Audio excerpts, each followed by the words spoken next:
Hello everyone, and welcome back to my Minecraft how-to. This time we're gonna tackle traditional Danish housing, and it's more half timbered properties. Half timbered basically means that they use wooden structure to support their housing, and then they fill it up with some kind of filling. The filling can basically be everything.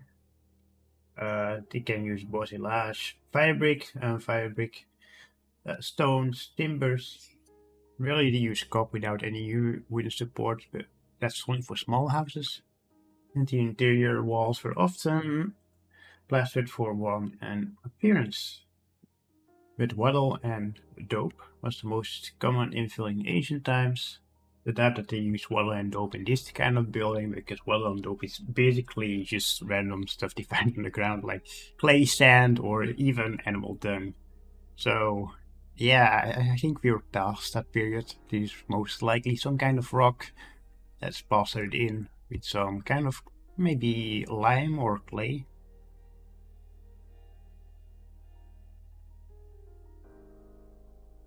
So, what we got going right here, I just want to point out, every time I'm doing something, I always get bigger and bigger. Like, last thing was bigger than the previous, and this one's even bigger. Someone, please, for the love of God, stop me. I don't like this. I want to go smaller again. And let's get into the how-to, shall we now? Right, so for the base I use some dead coral block in combination with cobblestone, because it gives you some kind of texture in your build and it gives you a good foundation that's not wood. Then for the walls I use spruce log with yellow terracotta, but as it says, the filling can really be anything. So if you rather use something else, like other types of colors, it all works. Like every color works. I wouldn't go for a blue or anything like that. That sounds pretty ugly. But if you want to use white or red, just go for it. Other than that, the windows are like I always do, some kind of stairs with walls and window panes. It just works the best. I know there are other ways to make windows look nice, but for these kind of buildings, it always works better. It's a shame that we don't have terracotta stairs and wall, because that will be even better, but we gotta work with what we have, right? Then for the details I use trapdoors and stairs, and pillar up one, so one to the front, and then you just do the same thing, but with more windows. Always do the same amount of the layers, so it's always well, I did it down here as well, as you see, like some kind of, it don't really matter what you use here, but it helps you figure out what the foundations are of your build. So here's the wooden pillars, and here's the clay, terracotta, sorry. And then you just do it over again. So you know how many that you need and what the spacing is between everything. And it also helps with knowing how big your building is. So that's just some helping thing I sometimes do, and it really works with any build, to be honest. Anyway, I was saying you always go one up, and then you do the same pattern. And once you get to the roof, you kind of just try and work out what the best way is to put your wooden beams in. Like over here, I put the wooden beam down, and from there on I went diagonal.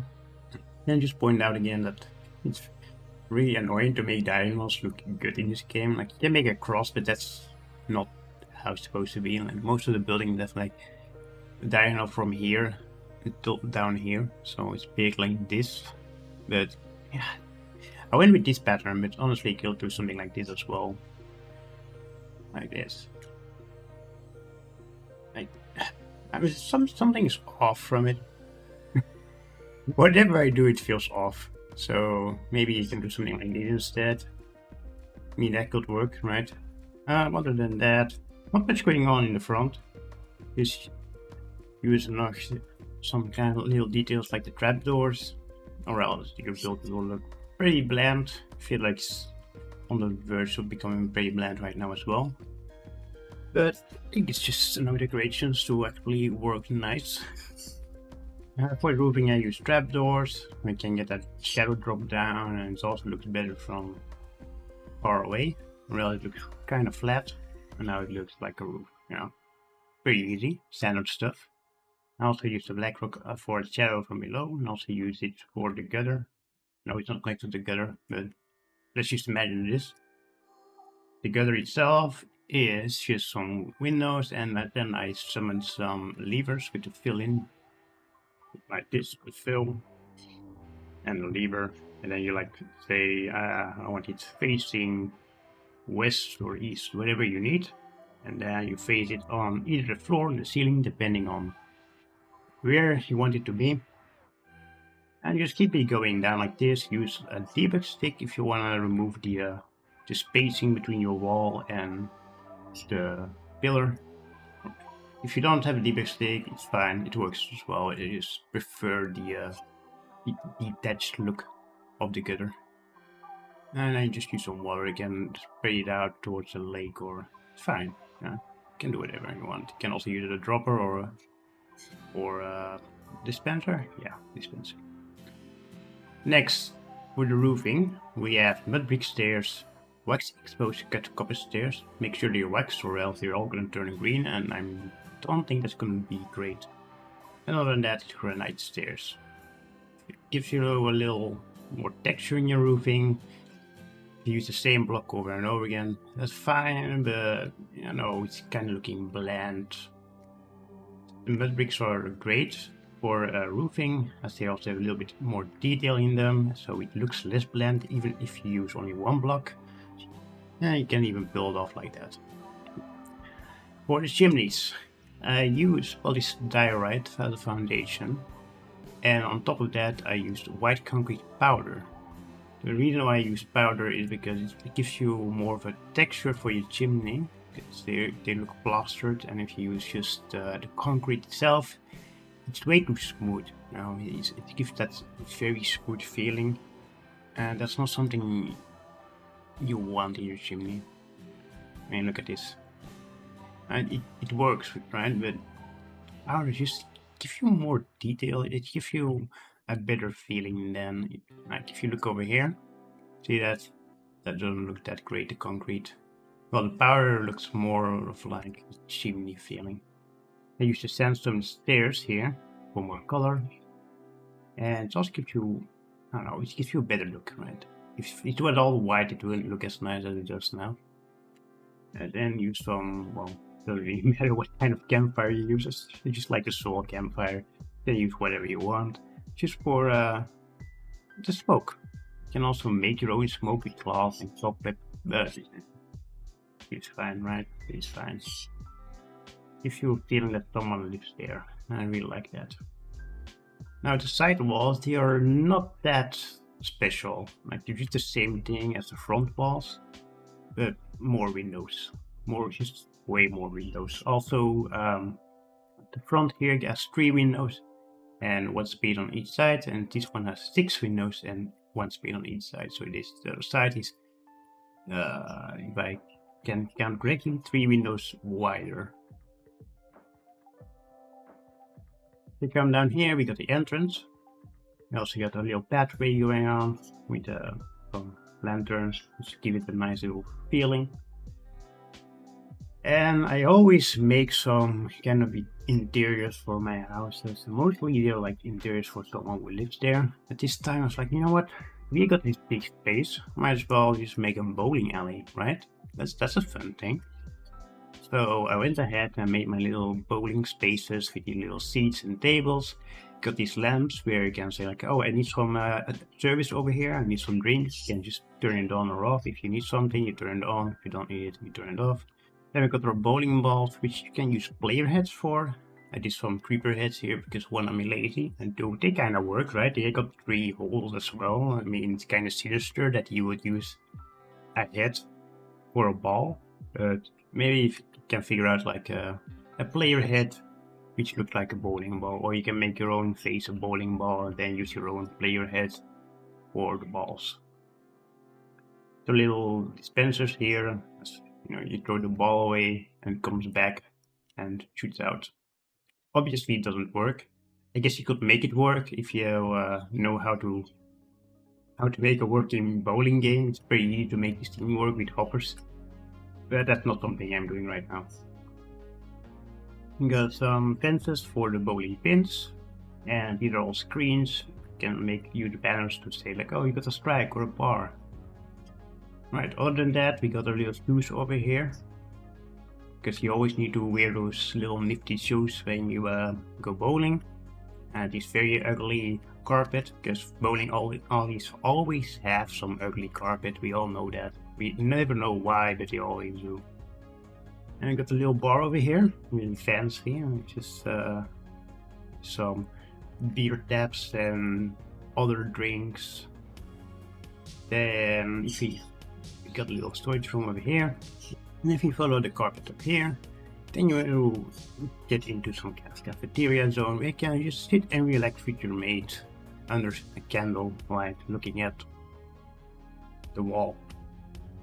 Or you can look at how people absolutely mess up their throws and always land in the gutter because they can't play, just like me. Okay. Now moving on. Let's say you want to have a little something going on. You have plenty of room. And you look at this entire space, right? So down here you got lots of room as well, but even if you make the second story, you have so much room. You can do so much stuff over here. And if you want to make it full of with rooms, you can do that as well. I did some stuff over here because I just couldn't help myself. Little kitchen over here with a pet bird which is flying around, little happy, jolly little bird. And I got the kitchen like always. We can't really do anything wrong with making kitchens, can you? And if you come over here, you got this fancy little dinner plates with plates and knives. We don't have forks, so you can use trident, but we don't have room for forks, more likely. And you got your little hanging lanterns and something that's broken over here. Your little paintings, bookcases, just a little bit cozy, Just don't look outside because outside is ugly.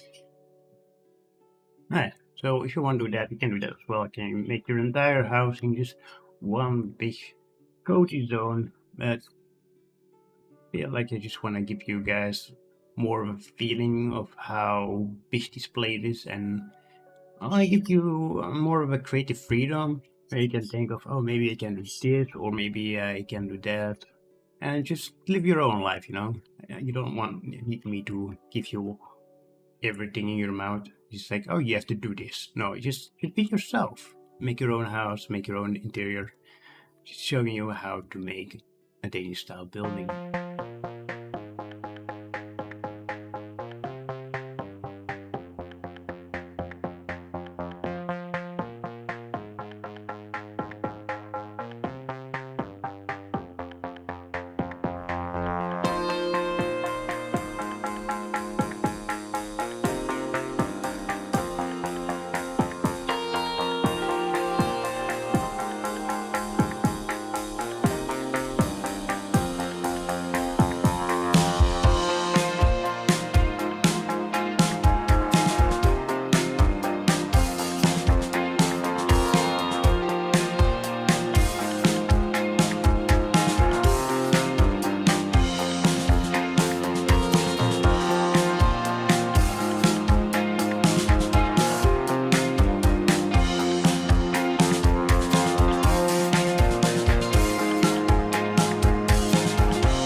There you have it.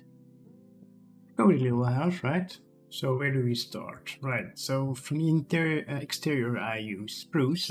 It's very easy to get if you're in a spruce biome or snowy, what's it called? Snowy? Oh, it's just a taiga. Okay. So it's very easy to get spruce if you're living in a taiga. Then I also use snow because diorite is ugly. I'm sorry, diorite. And terracotta or red concrete is very hard to get in survival, certainly if you're like a new player. That's why I use snow. If you have the materials for any other block, like any concrete, you can use that, or any terracotta, feel free to use that. And I used acacia stairs for the windows, and I tried to do something different with just using glass panes instead of using fences or walls. That way it's still very easy to get, and it's pretty, looks alright. Not the biggest fan of the acacia though. So if you want to use any other wood, feel free to do that. And I used deep slate for some more, colors. Black's not really a color, but you know what I mean. It's like a different kind of block in here. For the roofing I used the same thing as the B building over there. Mud bricks with granite stairs. I use the stairs and the blocks for more decoration. Then on the inside, since we're using snow, I didn't really want to burn down our house with any other lights because snow melts pretty easily. So instead I use a little campfire in the middle that will like warm your entire house and gives enough light to lighten up every space. Like if you look at the client light or the server light, you will see that it's just light enough to stop monsters from spawning.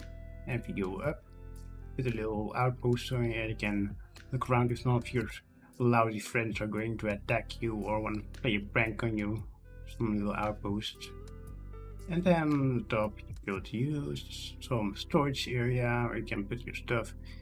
And if you got really sneaky friends, like some friends that are just evil and that want to use you as a prank and like, oh no, I didn't pick your diamonds, you can do this. So in here there's plenty of room for hidden chests, right? You can fill them up with chests, put all your good stuff in there and block it off like that and nobody will know. And then we of course have this chimney, which is yeah, I know it's diorite. Yeah, I'm sorry guys. And then deep slate and campfire to make it look like someone lives in there. Just the standard stuff. And I think that's pretty much it. I hope you guys enjoyed this episode. If you want to see me suffer or do anything else, like make another type of building that you really want to see me build, then just let me know in the comment section and I'll see you guys in the next episode.